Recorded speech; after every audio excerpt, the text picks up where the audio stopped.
नमस्कार बच्चों, कैसे हो सब? उम्मीद है सब ठीक ठाक होंगे। आज हम एक बहुत ही दिलचस्प और ज़बरदस्त टॉपिक पढ़ने वाले हैं, इरोजन का साइकिल। अच्छा एक बात बताओ, कभी सोचा है कि पहाड़, नदियाँ और ज़मीन की शक्ल क्यों बदलती रहती है? कभी देखा है कि पहले जहाँ सपाट ज़मीन थी, वहाँ धीरे-धीरे कुछ ऊंचा-नीचा हो गया? या जहाँ नदी सीधी बह रही थी, वहाँ अचानक घुमाव आ गए? ये सब एक बड़े खेल का हिस्सा है जिसे कहते हैं साइकिल ऑफ इरोजन। आज से बहुत साल पहले एक बहुत ही समझदार और जीनियस प्रोफेसर थे। उनका नाम था विलियम मॉरिस डेविस, यानी कि विलियम मॉरिस डेविस। ये साहब अमेरिका के रहने वाले थे। इनको भूगोल का डार्विन भी कहा जाता है। क्यों भला? क्योंकि जैसे डार्विन ने जीव जंतुओं के बनने बिगड़ने के बारे में बताया था, वैसे ही डेविस साहब ने जमीन की शक्लो सूरत के बनने बिगड़ने का एक पूरा खाका खींच दिया। इन्होंने कहा कि जैसे इंसान बच्चा होता है, फिर जवान होता है और फिर बूढ़ा हो जाता है, ठीक वैसे ही जमीन के टुकड़े भी जवान, परिपक्व यानी मैच्योर और बूढ़े होते हैं। ये सब एक साइकिल की तरह चलता रहता है। आइए डेविस साहब के इस शानदार कॉन्सेप्ट को समझते हैं। डेविस का भू आकृति विकास का सिद्धांत। डेविस का concept of landform evolution. Davis साहब ने कहा कि कोई भी लैंडफॉर्म यानी जमीन की बनावट 3 चीजों पर निर्भर करती है। संरचना, मतलब जमीन किस चीज से बनी है। चट्टानें कैसी हैं, मजबूत या कमजोर।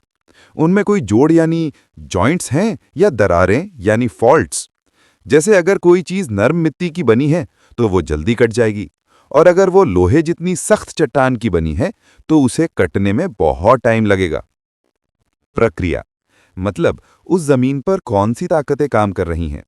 हवा, पानी, बर्फ या समंदर की लहरें। इन्हें इरोजनल एजेंट्स कहते हैं। जैसे तेज बारिश और बाढ़ से जमीन ज्यादा कटती है, रेगिस्तान में हवा ज्यादा काम करती है। अवस्था, यही सबसे जरूरी है। डेविस साहब ने कहा कि जमीन का कटाव यानी इरोजन एक साइकिल में होता है, जिसके अलग अलग स्टेज होते हैं। जैसे इंसानों की उम्र होती है, वैसे ही जमीन की भी उम्र होती है। चलो एक कहानी से समझते हैं। मान लो कहीं पर जमीन अचानक ऊपर उठ गई, जिसे हम उत्थान या अपलिफ्ट कहते हैं। अब ये जमीन पहले सपाट थी। पहला स्टेज युवावस्था यानी यूथफुल स्टेज। जैसे एक छोटा बच्चा होता है जिसे दुनिया का ज्यादा अनुभव नहीं होता, वैसे ही ये जमीन का टुकड़ा नया नया ऊपर उठा है। इसमें क्या क्या होता है? नदियां। यहां नदियां अभी अभी बननी शुरू हुई होती हैं। वो बहुत तेज बहती हैं क्योंकि ढलान ज्यादा होता है। घाटी की शक्ल। नदियां जमीन को सीधा नीचे की तरफ काटती हैं, इसलिए घाटियां वी अक्षर जैसी गहरी और संकरी यानी नैरो होती हैं। जैसे पहाड़ी इलाकों में होता है ना, गहरी खाई जैसी। जलप्रपात बहुत आम होते हैं क्योंकि नदियां अभी अपनी सही जगह नहीं बना पाई हैं। यहां एक तस्वीर देखते हैं कि युवावस्था में नदी घाटी कैसी दिखती है। उदाहरण, हमारे देश में हिमालय की नदियां जैसे गंगा और ब्रह्मपुत्र जब पहाड़ों से उतरती हैं तो उनकी युवावस्था जैसी ही होती है। दूसरा स्टेज, प्रौढ़ावस्था यानी मैच्योर स्टेज। अब जमीन और नदियां थोड़ी समझदार हो गई हैं। ये इंसान की जवानी जैसी है जब वो सबसे ज्यादा एक्टिव होता है। इसमें क्या क्या होता है? नदियां। अब नदियां सिर्फ नीचे नहीं काटती बल्कि किनारों को भी काटना शुरू कर देती हैं। घाटी की शक्ल। घाटियां थोड़ी चौड़ी होने लगती हैं, लेकिन गहरी अब भी होती हैं, यू अक्षर जैसी दिखने लगती हैं कुछ कुछ। जलप्रपात।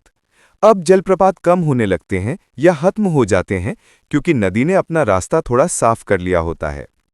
फ्लड प्लेन्स यानी बाढ़ के मैदान। छोटे छोटे बाढ़ के मैदान बनने लगते हैं जहां बाढ़ का पानी फैल जाता है। कैसी दिखती होगी ये प्रौढ़ावस्था वाली घाटी? चलो एक और इमेज से समझते हैं। उदाहरण के तौर पर उत्तर भारत के मैदानों में बहने वाली नदियां अपनी प्रौढ़ावस्था के करीब होती हैं, जहां उनके किनारे थोड़े चौड़े हो जाते हैं। तीसरा स्टेज, वृद्धावस्था यानी ओल्ड स्टेज। अब जमीन और नदियां बूढ़ी हो चुकी हैं। जैसे बूढ़ा आदमी थक कर बैठ जाता है, वैसे ही यहां जमीन भी काफी सपाट हो चुकी होती है। इसमें क्या क्या होता है? नदियां। अब नदियां बहुत धीरे बहती हैं क्योंकि ढलान बहुत कम हो गया है। वो इधर उधर मियांडरिंग यानी बलखाती हुई चलती हैं। घाटी की शक्ल, घाटियां बहुत चौड़ी और उथली हो जाती हैं, जमीन लगभग सपाट हो चुकी होती है। ऑक्सबो लेक्स यानी गोखुर झीलें, ये बहुत आम होती हैं। नदी के बलखाते हुए मोड़ों से कभी कभी एक हिस्सा कटकर अलग हो जाता है और झील बन जाती है। फ्लड प्लेन्स, बहुत बड़े बड़े बाढ़ के मैदान बन जाते हैं। देखते हैं कि वृद्धावस्था में नदी और आसपास की जमीन कैसी दिखती है। उदाहरण, बिहार और बंगाल में गंगा नदी जब मैदानों में उतरती है तो वो अपनी वृद्धावस्था के करीब होती है, जहां बड़े बड़े मैदान और गोखुर झीलें देखने को मिलती हैं। तो बच्चों, समझे ना? डेविस साहब ने इस पूरे साइकिल को भौगोलिक चक्र यानी ज्योग्राफिकल साइकिल कहा। उनके हिसाब से जब तक पूरी जमीन घिसकर लगभग समतल नहीं हो जाती, तब तक ये साइकिल चलता रहता है। इस समतल मैदान को उन्होंने पेनेप्लेन कहा। पेने का मतलब होता है लगभग और प्लेन का मतलब मैदान, यानी लगभग मैदान। अब बात करते हैं एक और मजेदार चीज की, पुनरुत्थान यानी रिजुविनेशन की। अच्छा, एक बात बताओ, अगर कोई बूढ़ा आदमी अचानक से फिर से जवान हो जाए तो क्या होगा? मजा आ जाएगा ना? कुछ ऐसा ही जमीन के साथ भी होता है, जिसे रिजुविनेशन कहते हैं। मान लो कोई नदी अपनी वृद्धावस्था में पहुंच गई है और धीरे धीरे बह रही है, लेकिन अचानक कुछ ऐसा होता है कि जमीन फिर से ऊपर उठ जाती है या समंदर का पानी नीचे चला जाता है। तो ऐसे में क्या होगा? नदी का ढलान फिर से बढ़ जाएगा। अब वो बूढ़ी नदी फिर से जवान जैसी हरकतें करने लगेगी। वो फिर से जमीन को नीचे की तरफ तेजी से काटना शुरू कर देगी। इसी को रिजुविनेशन कहते हैं। रिजुविनेशन के कारण भूगर्भीय उत्थान या एपिरोजेनिक अपलिफ्ट। जब जमीन का एक बड़ा हिस्सा ऊपर उठ जाए तो समुद्र तल में गिरावट यानी यूस्टैटिक फॉल इन सी लेवल होने से नदी का बेस लेवल यानी जहां नदी समंदर में मिलती है वो भी नीचे चला जाएगा, जिससे ढलान बढ़ जाएगा। नदी का अपने ही जमाव को काटना यानी डायनामिक रिजुविनेशन। कभी कभी नदी खुद अपने जमा किए हुए सेडिमेंट्स को काटने लगती है, जिससे उसमें नई ताकत आ जाती है।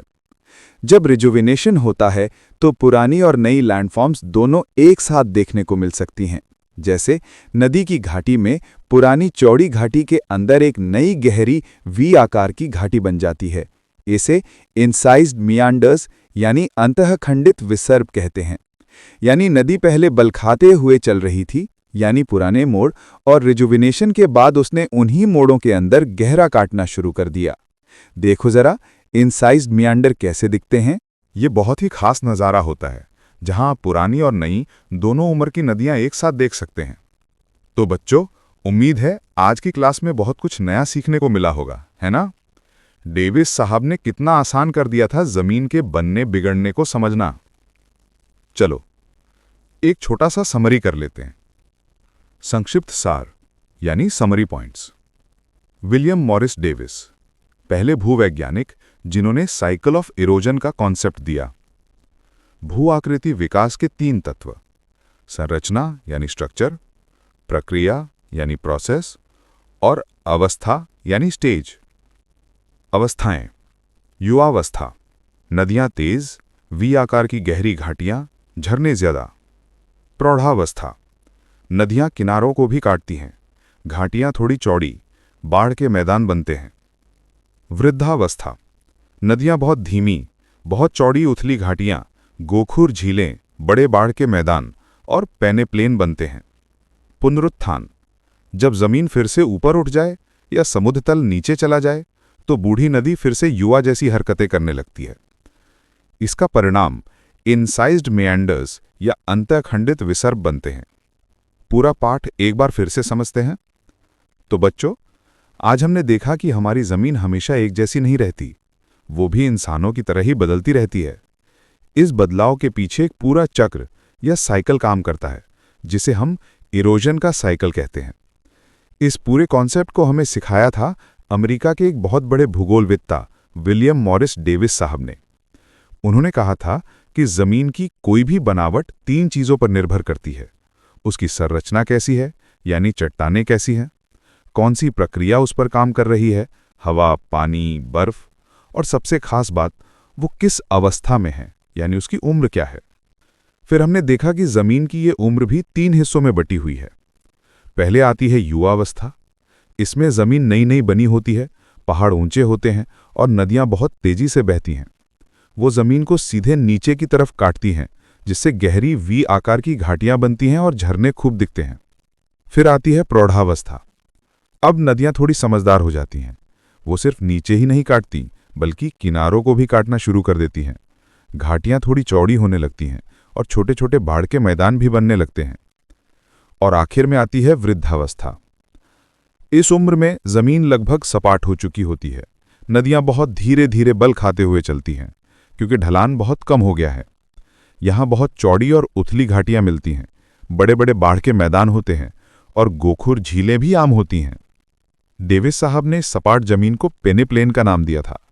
और हां, एक और मजेदार बात हमने सीखी, रिजुवेनेशन के बारे में। ये ऐसा होता है जैसे कोई बूढ़ा आदमी फिर से जवान हो जाए। अगर किसी बूढ़ी नदी वाले इलाके की जमीन अचानक फिर से ऊपर उठ जाए तो नदी का ढलान बढ़ जाता है। इससे नदी में फिर से जान आ जाती है और वो फिर से तेजी से काटना शुरू कर देती है। इसका सबसे खास सबूत होता है इंसाइज्ड मेएंडर्स, जहां नदी पुराने घुमाव के अंदर ही गहरी घाटी बना लेती है। तो बच्चों, उम्मीद है आज की क्लास तुम सबको बहुत अच्छे से समझ आई होगी। ऐसे ही मजे से पढ़ते रहो और दुनिया की खूबसूरत चीजों को समझते रहो। अगली क्लास में मिलते हैं। धन्यवाद।